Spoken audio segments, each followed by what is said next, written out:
Good morning. How are you? Fine. Okay, I am also fine.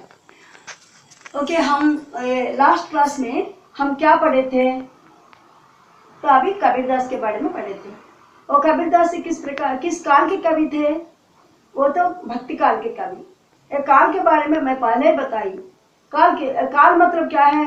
Hindi साहित्य लिखते समय जब से लिखे तब से अभी तक जो काल है वो काल कितने भाग में बांटे गए वो हिंदी साहित्य काल को वो काल के बारे में है। अभी देखिए अभी क्या है हिंदी साहित्य।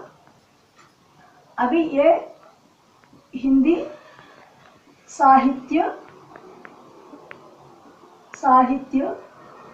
का काल विभाजन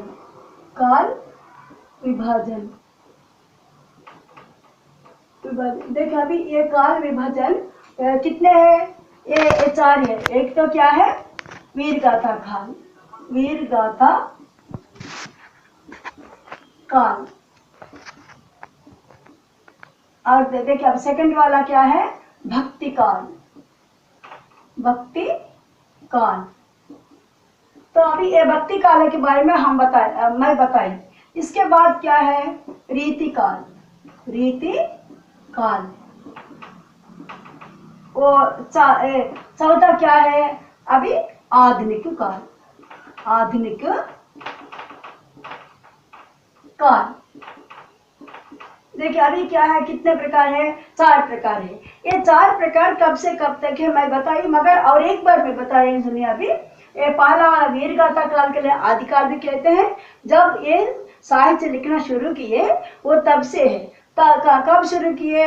कब मतलब 1050 से लेकर 1375 मतलब 1050 ये क्या अभी से तो 1375 मतलब ये काल के बीच में एक काल है। अब क्या है? भक्ति काल कब से कब तक है? देखिए अभी ये 1375 से ही शुरू हुआ, मतलब 1375 से शुरू हुआ।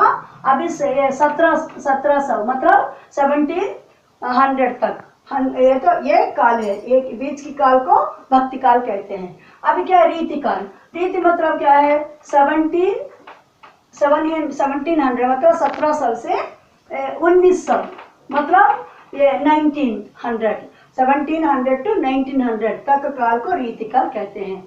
तो अभी ये आधुनिक काल तो अभी तक है, 1900 से अब तक है। ये सभी क्या है? ये सभी काल हिंदी साहित्य का काल विभाजन कैसे किए हैं। अभी हम पढ़ रहे हैं रीति काल के बारे में। अभी क्या है? रीति काल का कवि एक बिहारी है। रीति काल का कवि में कई कविगण है, उनमें से प्रमुख बिहारी है। ये रीति काल का कवि बिहारी है। देखिए अभी वो कौन सा पाठ हम पढ़ रहे हैं आज? वो 10th के लिए बिहारी। अब देखिए वो हमारा पाठ का नाम क्या है? बिहारी। अब मैं वो बिहारी के बारे में बताऊंगी, सुनिए।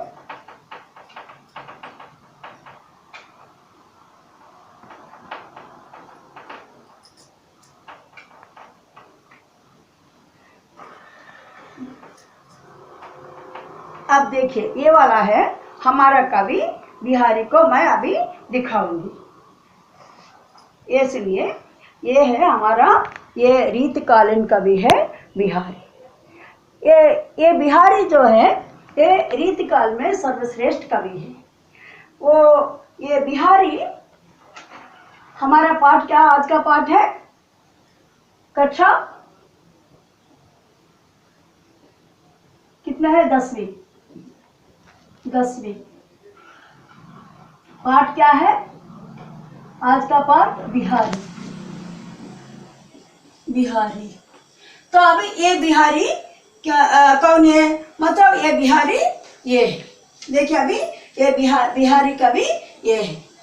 तो अभी ये बिहारी का जन्म कब हुआ अभी इनके बारे में मैं बताऊंगी। सुनिए अभी ये बिहारी का जन्म हुआ है। जन्म कब हुआ? मतलब ये 1595 मतलब 1595 में वो उनका जन्म हुआ है।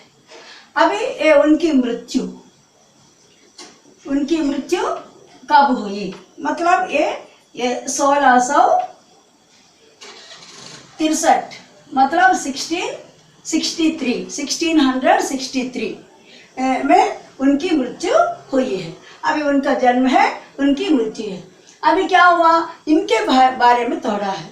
अभी क्या है, वो उनके पिताजी है, पिताजी का नाम है केशव राय।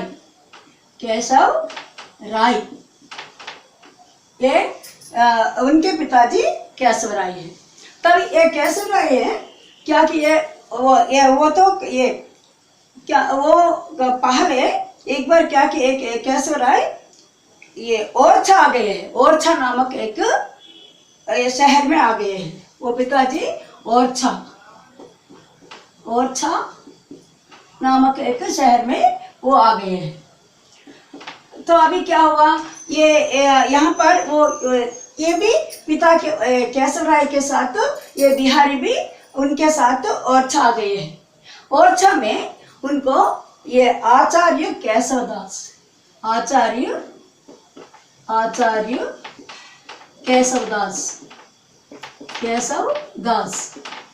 ये महान कवि है। ये केशव राय पिता है और ये केशवदास कवि है, आचार्य है। ये केशवदास एक प्रमुख कवि है।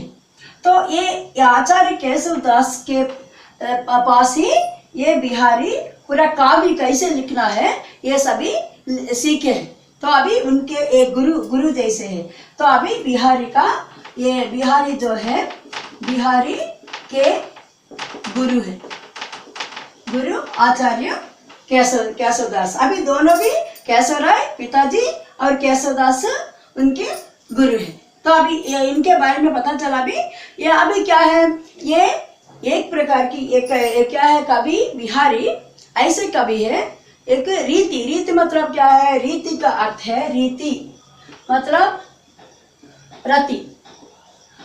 रति मतलब क्या है, श्रृंगार। रति मतलब क्या है, श्रृंगार।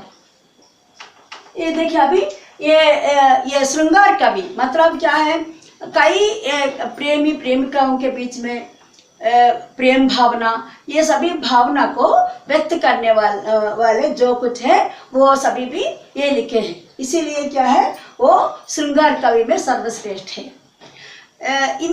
ये बिहारी जी एक ही ग्रंथ लिखे हैं। देखिए अभी वो उनकी ग्रंथ का नाम है, वो एक ग्रंथ लिखे हैं। वो ग्रंथ एक ग्रंथ है, उनका नाम है सतसाई।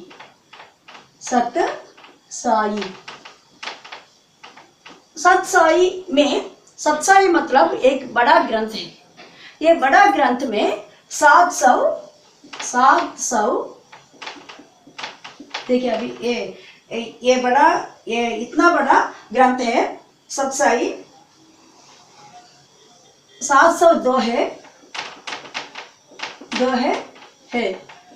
इसमें 702 है, मतलब 702 है इसमें लिखा हुआ है। इसीलिए क्या हुआ, इसका नाम सतसाई पड़ा है। उनका ग्रंथ का नाम क्या है, सतसाई। अभी वो उनके पिताजी का नाम क्या है, केशव राय, और आचार्य उनके गुरु का नाम क्या है, आचार्य केशवदास। अभी उनका जन्म कब हुआ है, ये 1595, और उनकी मृत्यु कब हुई है, 1663। इसी प्रकार उनके जीवन परिचय। अभी यहाँ तक तो तुमको पता चला होगा। अभी इसी के अनुसार तुम ही छोटे छोटे प्रश्न, लघु प्रश्न, तुम ही प्रश्न और उत्तर भी लिख सकते हो। ऐसे लिखने से तुमको पूरा समझ में आती है। ओके, अब देखिए ये वो क्या है, वो क्यों श्रृंगार कवि। ये श्रृंगार उन दिनों में श्रृंगार कविगण कई थे, क्योंकि उन दिनों में हमारा देश पर, देखिए अभी बताऊंगी, हमारा देश पर ऐसे पूरा राजा लोग रहते थे। छोटे छोटे राज्य थे और राज्य में ये इसी प्रकार राजा लोग एक दूसरे राज्य पर जाते थे और युद्ध प्रकट करते थे। और युद्ध करने के बाद क्या, वहाँ पर बहुत सारे वो अगर जीत गए तो बहुत सारा धन संपत्ति उनको मिलता था। तभी पूरा हाट बाट से जीवन बिताते थे। तो क्या है वहाँ पर वो क्या करते थे, पूरा राज नर्तकी के साथ पूरा नृत्य सभी भी होता था, उनको पूरा वर्णन, उनका रूप रंग को वर्णन करते हुए वो क्या है काव्य लिखते थे, कविता लिखते थे, ये दोहे लिखते थे, सभी करते थे। तो अभी इसीलिए उसको श्रृंगार काव्य बोलते हैं, इसीलिए उनको श्रृंगार काव्य बोलते हैं। अब यहाँ तक तुमको पता चला। अभी क्या हम आएंगे, क्या है ये बिहारी कवि परिचय तो तुमको पता चला। अभी ये वो क्यों लिखे ये भी पता चला। ये क्या है श्रृंगार मतलब क्या, मतलब ये प्रेमी प्रेमिकाओं के बीच में। मगर ये क्या है वो ये इतना ही नहीं है, वो निडर कवि है, जो कुछ जहाँ पर होता है तो कुछ होने पर भी वो निडरता के साथ हमको दोहे के रूप में वो बता देता है। तो ये यहाँ पर ये हमारे ये पाठ्य पुस्तक में देखिए अभी ये दोहे वो लिखे हैं, वो दोहे लिखे हैं। वो दोहे में से ये पहला दोहा देखिए अभी वो क्या है मैं बताऊंगी। वो पहला दोहा क्या मैं बताऊंगी, सुनिए। देखिए अभी यहाँ पर देखिए यहाँ पर सोहत ओडई पीतु पटु श्याम सलौने गात मनौ नीलमणि शैल पर आतप परौ प्रभात। देखिए यहाँ पर इस प्रकार क्यों लिखा गया है, मतलब इसका पूरा ऐसे पढ़ने से, ये तो हिंदी नहीं है ना, इसीलिए तुमको समझ में ब्रज भाषा, ये ब्रज भाषा राजस्थानी ये सभी अर्थ यहाँ पर ये शब्द भी मिल गया है, इसीलिए तुमको समझ में नहीं आएगा। मैं तो इसीलिए मैं क्या करूँगी कुछ अर्थ देती, इसी का जो अर्थ है अर्थ देती हूँ। सुनिए अभी ये देखिए